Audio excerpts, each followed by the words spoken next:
नमस्ते, मैं डॉक्टर गौरी साकरे। कादम्बरी ऑनलाइन इस चैनल पे आप सभी का स्वागत। मेरा ये यूट्यूब चैनल, यहाँ पर मैं हमेशा मैंने लिखी हुई मराठी नॉवेल्स में पढ़ती हूँ, लेकिन आज ऐसी कोई बात हुई जो मैं चाहती हूँ कि आप सबको पता चले। हुआ ऐसे कि नवरात्रि में मेरा 9 दिन का उपवास था।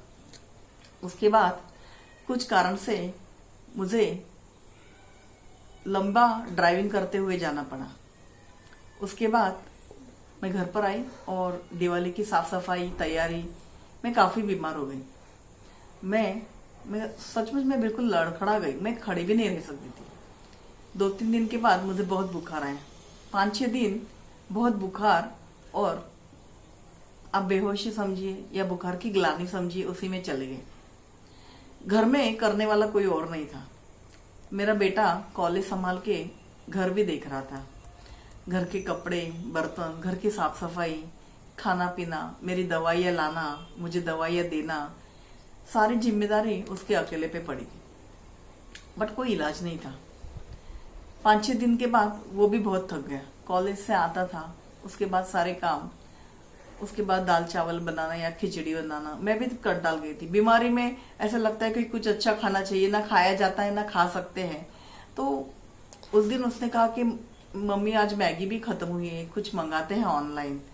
तो बोला कि ठीक है मम्मा, हम लोग बारबेक्यू नेशन से वेज बॉक्स मंगाएंगे, ताकि उसमें 17-18 चीजें आती है, तो कोई ना कोई चीज तुझे अच्छी लगेगी। 2-3 सब्जी, एक बिरयानी रहती है, एक दाल मखनी, और 5-6 स्टार्टर्स रहते हैं, 3-4 मीठे रहते हैं, तो तुझे कुछ ना कुछ ठीक लगेगा, वो तो खा। पूरा घर मुझे डल ग्रे लग रहा है, तो थोड़ा सा फ्रेश भी हो जाएंगे हम लोग। तो ठीक है, हम लोगों ने बारबेक्यू नेशन से ऑर्डर करने के लिए सोचा। हमने उनके नंबर पे फोन किया तो उनका फोन काफी बिजी आ रहा था। फिर हमने ऐप डाउनलोड करके वहां से डिलीवरी मंगाने के लिए सोचा। 11 अक्टूबर था। 9 बजने के सुमार में हमने उनके यहाँ पे साइड पे देखा, 969 रुपीज के ऊपर 150 रुपए का ऑफर कूपन था, और टैक्सेस वगैरह मिलके 897, मतलब लगभग 900 रुपए को हमें वेज बॉक्स मिल रहा था। पर ऐप में ऐसा आया कि हमारे एरिया में उनका सर्विस नहीं था, तो फिर हमने जोमेटो का ऑप्शन ढूंढा। मैंने चलो आज जोमेटो से मंगाते हैं। 897, मतलब 900 रुपए का खाने का बॉक्स जोमेटो में 1083, मतलब 1100 रुपया, लगभग 200 रुपया ज्यादा था। पर दूसरा कोई इलाज भी नहीं था, क्योंकि बाहर बारिश भी थी, रात भी हुई थी, मैं भी तो बीमार थी, सुमित भी काफी थक गया था। तो फिर हमने ठीक है बोला, चलो हमने ऑनलाइन पेमेंट किया। उस वक्त 9:03 हुए थे, और 185 रुपीज ज्यादा पड़े, बट ठीक है, हम लोग ने ऑर्डर किया। 1 घंटा होने को आया। हम समझ रहे कि बाहर बहुत बारिश है, इसलिए जोमेटो को डिलीवरी के लिए लेट हुआ होगा। पर 9:53 पे जोमेटो से हमें फोन आया। वहां के ऑपरेटर ने मुझे कहा कि आपका पार्सल, जो लड़का आपका पार्सल लेके आ रहा था, उसका नाम था प्रशांत सुरेशराव ठाकरे, उसका रास्ते में सीरियस एक्सीडेंट हो गया और आपका पार्सल आज नहीं आ सकते। आप दूसरा ऑर्डर कीजिए, ये ऑर्डर मैं कैंसिल करती हूँ। उतने एक पल में मेरे साथ ऐसे प्रॉब्लम हुआ कि मेरा बीपी अचानक शूट हो गया। इसके कारण मेरे पास्ट में था। मुझे इतना बुरा लगा कि कोई लड़का हमारे लिए खाना ला रहा है और उसका एक्सीडेंट हुआ। अच्छा, हमारी वजह से, अगर हम नहीं मंगाते तो उसका एक्सीडेंट नहीं होता। मैंने फोन रखने के बाद मेरे पहचान के 2-3 पुलिस वालों को फोन किया और कहा कि तापड़िया मॉल से मेरे घर तक का 8 किलोमीटर में किसी का एक्सीडेंट हुआ है क्या। पुलिस वालों ने मुझे कहा, नहीं मैडम, ऐसा कुछ तो कुछ नहीं है। तो मैंने कहा, नहीं ऐसा कुछ हुआ है, मुझे फोन आया, आप चेक कीजिए। तो बोला ऐसा कुछ होता तो हमारे पास रिपोर्ट, ऐसा कुछ हुआ ही नहीं है। फिर मैं बहुत कंफ्यूज हुई। मैंने सोचा कि पता नहीं क्या हुआ। जोमेटो में फोन किया तो उनके तो फोन 1 साइडेड रहते। फिर मैंने बारबेक्यू नेशंस में फोन किया। उनके मैनेजर ने फोन उठाया मैंने उनको इतना बुरा भला कहा। एक तरफ मैं जानती थी कि उनकी गलती नहीं है, क्योंकि मैंने पार्सल मंगाया उनसे, जोमेटो से ऑर्डर किया था, उनसे डायरेक्ट ऑर्डर नहीं किया था। पर एक तो भूख, ऊपर से बीमारी, ऊपर से टेंशन, तो मैंने ना उनसे बहुत बुरा भला कहा। गालियां वालियां नहीं दी, पर मैंने कहा आप कैसी सर्विस करते, आप ऐसे जो भी मतलब आनंद फानंद में जैसी बात करते। लेकिन वो इंसान इतने अच्छे थे, उन्होंने मेरी बात समझ ली और कहा कि मैम हमारे पास आपका पार्सल रेडी है, आपने ऑर्डर कैंसिल किया ऐसा हमें मैसेज मिला, और जोमेटो वाला कोई लेने के लिए ही आया नहीं है पार्सल। अब शॉक में बैठने का समय मेरा था, क्योंकि जोमेटो वाला कुछ और कह रहा था, बारबेक्यू नेशंस वाले कुछ और कह रहे थे, और मैं अपनी मानसिक प्रॉब्लम में परेशान हो गई। इसलिए हुई जिसका कारण मेरे बचपन में था। तब मैं 3rd या 4th स्टैंडर्ड में थी। हम जिस बिल्डिंग में रहते थे माहिम में, बॉम्बे में, वहां पे प्रमोद बेडेकर नाम का, हम सब बच्चे साथ में खेलते थे। तो हमारे साथ ही वो भी, हम सब बच्चे थे और हमारे साथ भी प्रमोद भी हमारा एक मित्र था।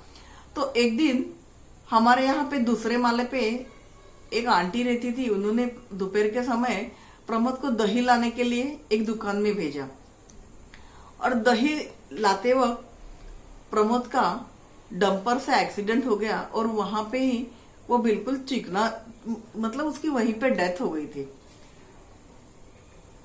तो वो एक इंसिडेंस मेरे सामने था। दूसरा, मेरे पापा के एक दोस्त थे सुमन अंकल, वो ऐसे ही किसी को खाना देने के लिए कहीं से बॉम्बे हॉस्पिटल जा रहे थे। तो भाईकला में उनका रेलवे से गिर के एक्सीडेंट हुआ था। तो मेरी जिंदगी में ये 2 चीजें मैंने बचपन में देखी थी कि कोई किसी के लिए कुछ लाने गया है और उसका एक्सीडेंट होके मौत हो गई। तो ये बात मेरे जहन में इतनी थी कि उस लड़के का एक्सीडेंट हुआ, वो जोमेटो के लड़के का एक्सीडेंट हुआ, सुनकर मैं बहुत डर गई। मेरा बीपी एकदम शूट हो गया, और पता नहीं मुझे क्या हो गया। I was very disturb that time, और फिर मुझे समझ भी नहीं आया कि क्या करूं क्या ना करूं। फिर भी मैंने ना, फिर रात की तब तक 10:15 10:30 बज गए थे। तो मैंने जोमेटो में फोन किया। आप सबको पता है इनके कॉल 1 साइडेड ही होते हैं, इनके हमारी जरूरत से उनको कभी हम कॉल नहीं कर सकते। फिर हमारे एरिया के मैनेजर से, एरिया में जो भी कोई जोमेटो का कारोबार देखता था, उससे बात किया। वो बोलते ये मेरा डिपार्टमेंट नहीं है। जब हम लोग इनसे मिलने जाते हैं या हमसे मिलते हैं, तो ऐसे दिखाते हैं कि इनके या इनके बाप ने 10-20 जोमेटो पूरे के पूरे इंडस्ट्री खरीदी है। और जब हम इनसे काम करने को जाते हैं तो बताते हैं कि इनकी औकात वहां के चपरासी की जितनी भी नहीं है। तो ये हमेशा सबके साथ ही होता है। तो वैसे ये लड़के ने भी मेरे साथ किया। ऐसा नहीं कहा कि मैं कुछ हेल्प करता हूं या किया, कुछ नहीं, ये मेरा डिपार्टमेंट नहीं है बोल के उसने फोन बंद कर दिया। फिर मैंने वापस जोमेटो को उनके ऐप से 2-3 कॉल किए, तो और मैसेज छोड़ दिया कि प्लीज अर्जेंट है, मुझे कॉल कीजिए। 10:22 पे या अराउंड 25 मिनट पे उनकी तरफ से एक फोन आया। एक मैडम ने फोन मुझे बोला, मैम क्या हुआ है? तो मैंने कहा देखिए, मुझे आपका ये टाइम पे फोन कॉल आया था। जिन्होंने भी मुझसे कॉल किया था उन्होंने कहा कि मेरे लिए जो खाना ला रहा था उस लड़के का एक्सीडेंट हुआ है और मुझे खाना नहीं आया अभी तक। तो वो जो मैडम थी उन्होंने कहा, मैम यहाँ पे तो आपने ऑर्डर कैंसिल किया, ऐसे हमारे पास मैसेज है। तो मैंने उन मैडम से कहा कि ऐसा मैसेज मैं कैसे दे सकती हूँ, जबकि मैं बीमार हूँ, मेरे घर में कुछ नहीं है, तो काफी बारिश हो रही है और मैं खाने का इंतजार कर रही हूँ, रात के 10:30 बजने को आए हैं। मैंने उनसे ये भी कहा कि वो मैडम ने तो मेरे 1083 में से कुछ काट कर मुझे 683 रिटर्न किए। तो मेरे 400 रुपए किस वजह से काटे, जबकि मेरी कोई गलती नहीं है। तो मैडम ने कहा कि मैं देखती हूँ और ऐसा होगा तो मैं आपके 400 रुपए भी रिटर्न करती हूँ, आपको क्रेडिट कर देती हूँ। फिर मैंने वापस बारबेक्यू नेशंस के मैनेजर को फोन किया। उन्होंने कहा, मैम हम आपकी प्रॉब्लम समझ सकते हैं और हम किसी को अरेंज करते हैं और आज का फूड आपको भेज देंगे। तो लगभग 11:45 बजे उन्होंने उनके किसी गार्ड को और कोई शायद कुक था, दोनों मिलके हमारा खाना लेकर आए। देखिए, जोमेटो से हम खाना मंगाते हैं, हमेशा जरूरी नहीं है कि हम अपनी अय्याशी के लिए या घर में लेटे लेटे खाने के लिए मंगाते हैं। कभी कोई मजबूरी में भी मंगाता है। और ये लोग, इन जोमेटो का सर्विस है, उन्होंने मेरे से लगभग 185 मतलब 200 रुपए एक्स्ट्रा लिए थे। ये 200 रुपए एक्स्ट्रा है, ऊपर से ये लोग कम, जहां से खाना, जो होटल से खाना पार्सल, वहां पे इनका 26% कमीशन रहते हैं। मैं देसी विलायती होटल में मैनेजर थी, इसलिए मुझे पता है कि जोमेटो या इस जैसी सर्विस है, लोगों से बहुत सारे टैक्सेस लगाती है और ऊपर से 26% फूड की जो प्राइस रहती है उसके ऊपर 26% इनका कमीशन रहता है। ये 26% कमीशन कोई भी होटल वाला अपने जेब से नहीं देता है।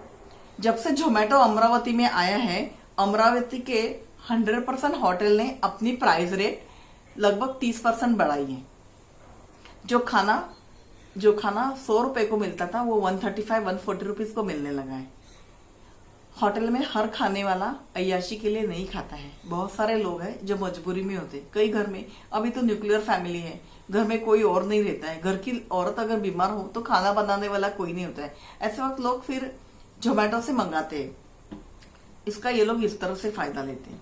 मुझे ये नहीं पता कि वो लड़के ने मेरा ऑर्डर क्यों कैंसिल किया, जबकि मैंने 9 बजे ऑर्डर किया था। क्यों झूठ बोला?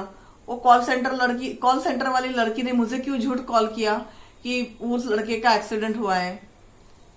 मुझे ऐसा लगता है ये इन लोगों का डेली टेंडेंसी है। ये लोग ये ऐसा रोज करते होंगे कस्टमर्स के साथ, क्योंकि इतना मतलब इतना फ्लुएंटली झूठ बोलना इतना आसान नहीं होता है। जो प्रैक्टिस होगी वही आदमी इस तरह से झूठ बोलने के काम कर सकते।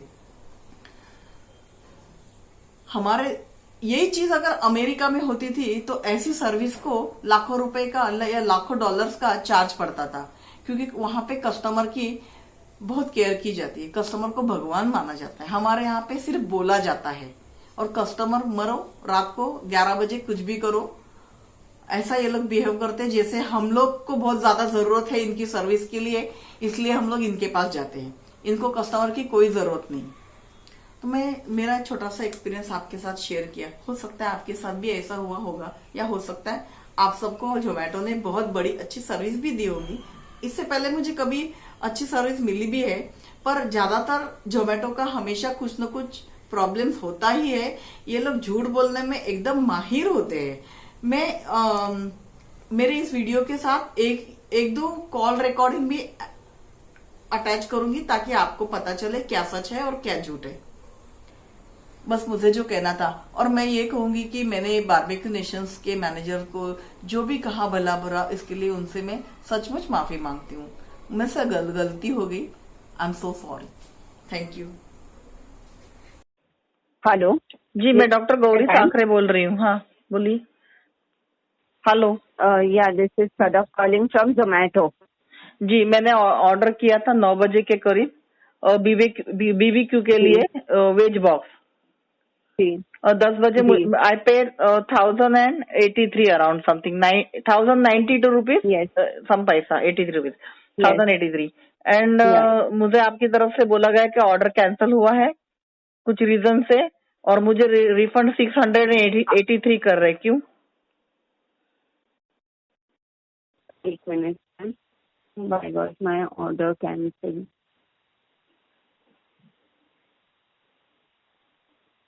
You had requested for order cancellation, ma'am? No, we are waiting. और मैं काफी बीमार हूँ। आपके यहाँ से मुझे फोन कॉल आया, जो मेरे पास रिकॉर्ड है।